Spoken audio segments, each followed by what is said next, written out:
I used to think you had to shoot RAW to get pro-level style photos, but having since picked up a Ricoh GR III, which is a pocket-sized camera that can actually fit in my pocket, well, it has changed the game. Because I think photography should often be about removing friction, because for me it's a hobby, and I like to take great photos that look lovely and post them really quickly. And this is especially important when capturing things such as family gatherings or days out. I haven't got time to be editing in post and making lots of tweaks. I literally want to snap and get it out there. Now, if it was just about taking a good photo, of course, your iPhone or any of the latest smartphones can take great photos.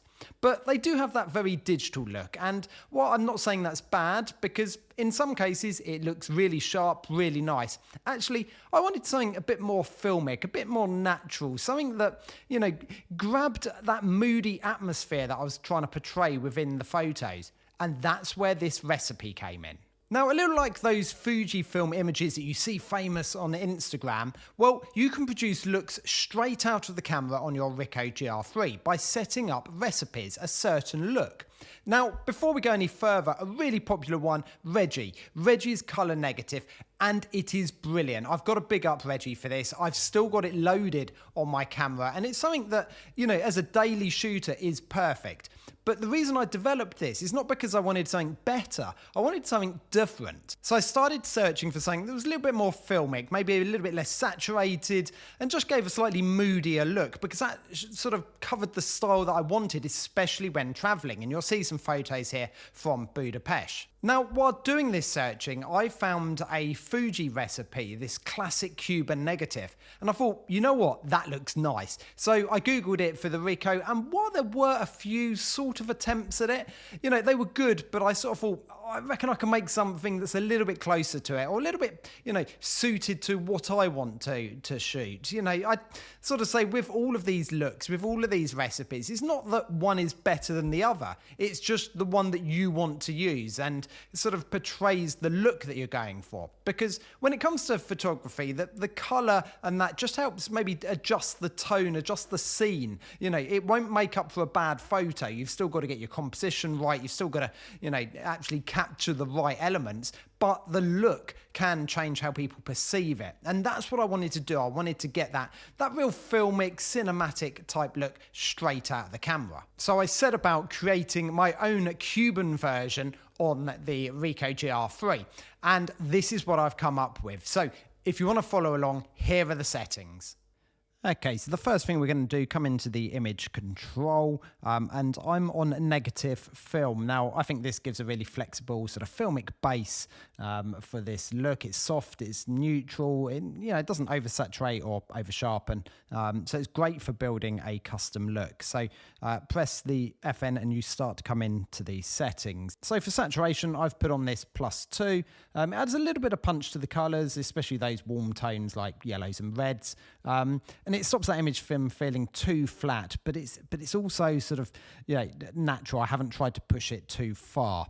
Then onto the hue, we take this down to -1. This is a slight shift towards the magenta that keeps that balance, greens, and helps keep refined skin tones. Actually, that was one thing I was really keen on, that while doing street photography, I did want this to look natural on skin tones.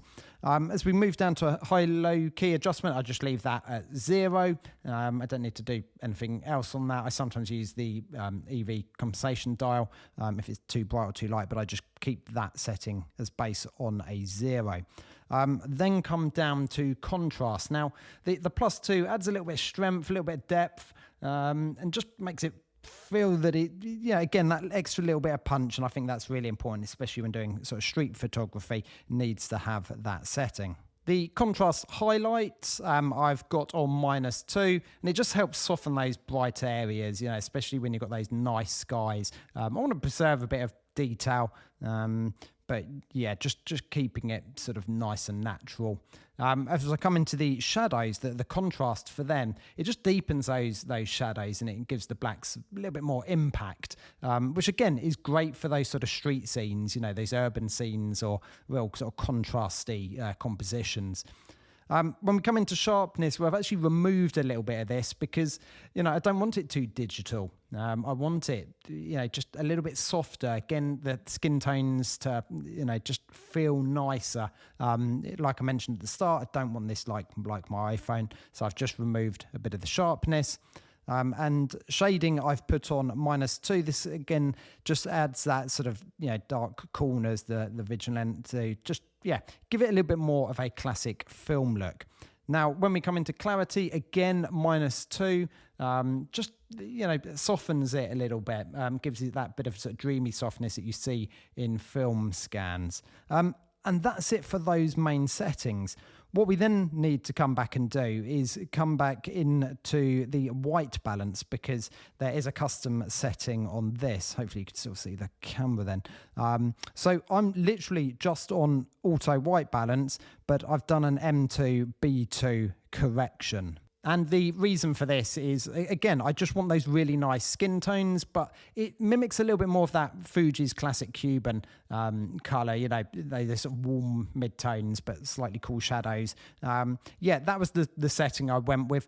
There is an argument I should adjust this each time, depending on if I'm indoors, outdoors, if it's overcast and things like that. But this is what I've left mine on, and all results that you're seeing have been shot on that.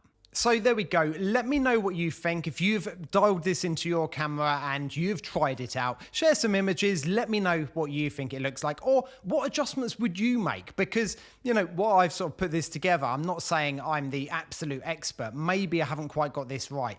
What would you change to get a slightly better look?